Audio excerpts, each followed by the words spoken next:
Many individuals today are tricked by the gentle breeze. And you can imagine when you sail out, nice breeze, and you find yourself reach 40, 50 miles, probably halfway near your destination. And then you say, boy, what pastor did I say? What deacon did I say? What the evangelist, what the pastor did I say? What the prophet did I say? And you find that you almost reach home. And when you realize that probably you're about 10 miles away, you start to say, but wait, him don't know God, him don't know him say. The gentle breeze is deceptive. Peter reminded us in 2 Peter 3 that we must not be fooled by delayed judgment. He said, knowing this first, that scoffers will come at the last of the days and say, scoffers will come at the last of the days according to their own desires and saying, where is the promise of his arrival?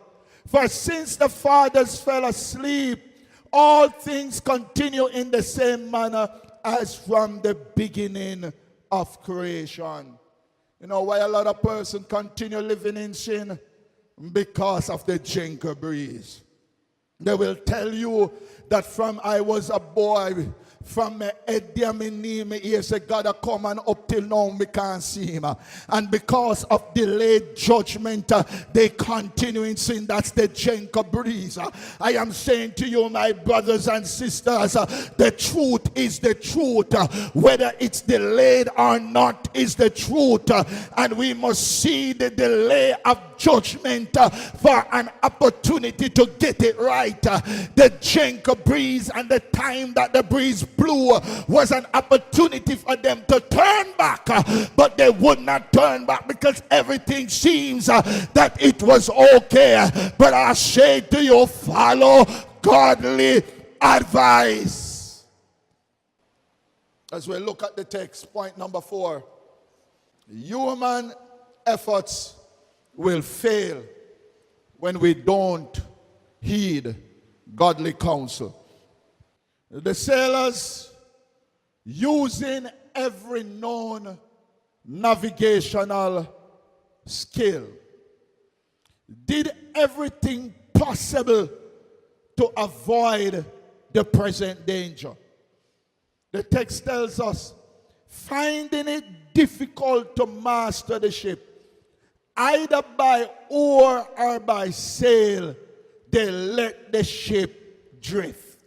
What that means, the wind was so heavy that if they turn the sail in the opposite way, it's not going to work. If they try to use the paddle, the oar to steer, it's not going to work. So what they did, they just let the wind carry the ship. But that did not work. The text tells us that they undergirded the ship. They tied the ship together. But that did not work.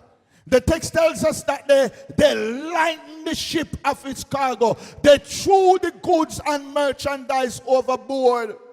But that did not work. My brothers and sisters, there's always going to be a loss when you fail to follow advice. It was the same thing that happened with Jonah.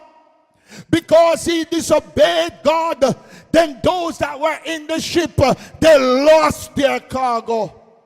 But as Job said, skin for skin, and all that a man has will he give for his life. And trust me, when you don't listen to what God has to say and you find your back against the wall, you will do everything that you can spare your life. But human effort will fail when you don't heed divine counsel. Man has always sought for a way to solve his problem without God.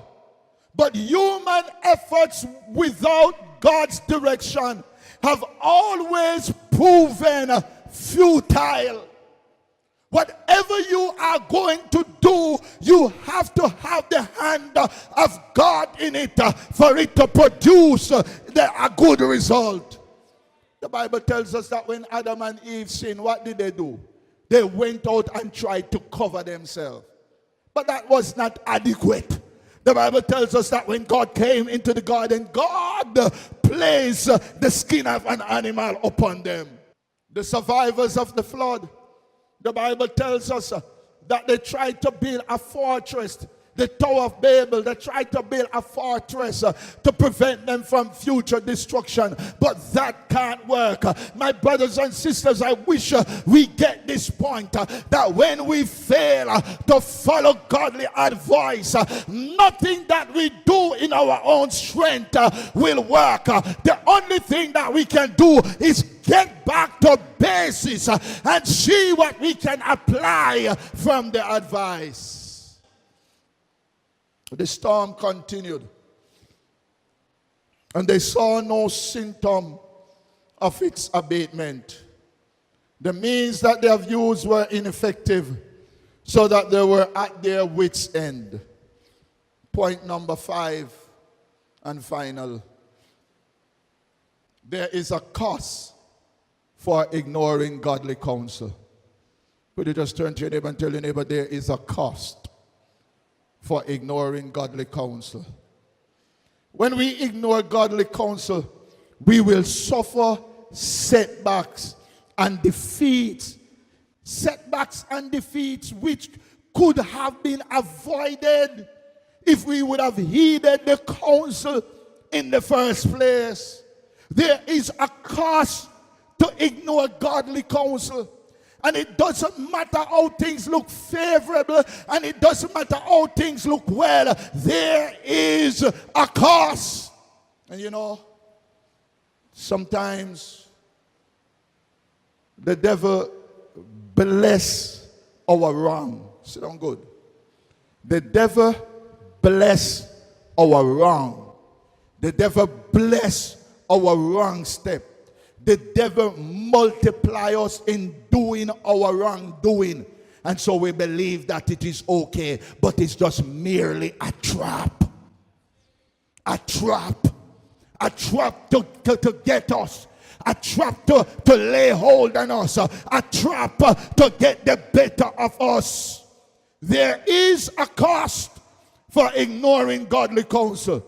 Within the narrative, we see that ignoring godly counsel resulted in one, extra work. Work that was not necessary. They have to use energy that they could have avoided using. It required more work to man over the ship because they were now dealing with a violent wind. They were dealing with waves that were about to break the ship in pieces. Now they had to do some things that required work. They have to secure the lifeboats. They have to throw cargo overboard. They have to tie the ship. And when I look at the text, tying the ship could not be an easy feat because the Bible says that they put rope under the ship and to tie it together. That could not be an easy feat. Had to be a lot of work. And then they have to lower the ship anchor. My brothers and sisters, there's some unnecessary work that we will do when we ignore godly counsel. There's some energy that we will spend that we don't need to spend when we ignore godly counsel. We will come under physical stress because of ignoring godly counsel. As we look at the text, not only that there was extra work, but they lost their property. The Bible said that they have to throw the cargo overboard to lighten the ship. They have to lose some of them things. You know why? They could stay in port. They could stay in dock, and they would have their possession. They would have to delay a couple of days, but they would have their possession. Can I talk to somebody here? If you wait, it will be okay. If you wait, it will be fine. You don't have anything to lose by running ahead. You see, there's some of us, we are on a speed to get some things, and the speed that we are on, we are going to be destroyed. You run too fast, man. In our runway. When you wait on God, anything that you're running down will run to you. But because of the gentle breeze and the advice of the sailor, and you know, at the owner, a film boat, so guess what? Himself, he goes, so go. No, you went ahead. So they lost property. There's a cost for ignoring godly counsel. When you ignore godly counsel, you'll experience mental stress. Touch your neighbor and say, you'll experience mental stress. Verse 20 tells us, and neither sun nor stars appearing over many days, and no small tempest pressing hard. Now all hope of our being saved was taken away. And reach a place and say, no, we are dead. We can't live through this. This is it.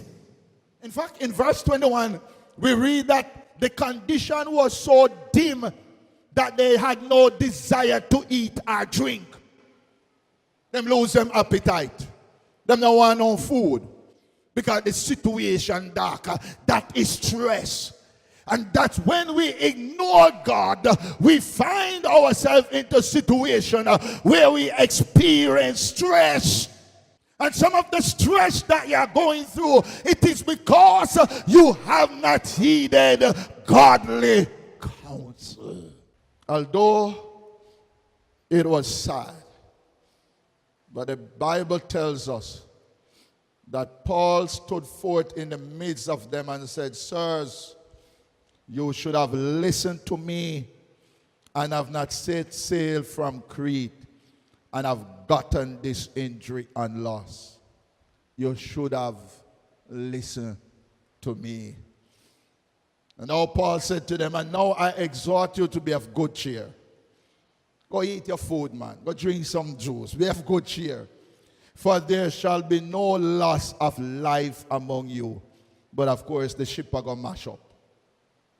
Because no matter what happens, when you disobey God, you are going to pay the penalty somewhere or the other.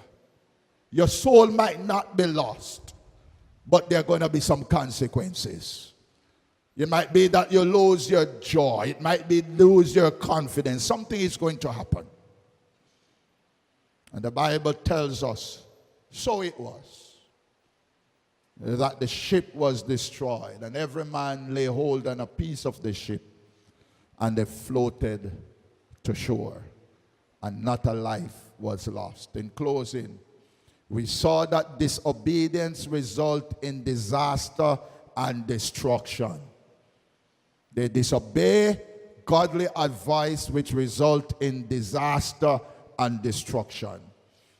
In the latter part of the story, we see that they obey godly counsel and they experience deliverance. My brothers and sisters, deliverance will only come through obedience. Hear ye the word of the Lord.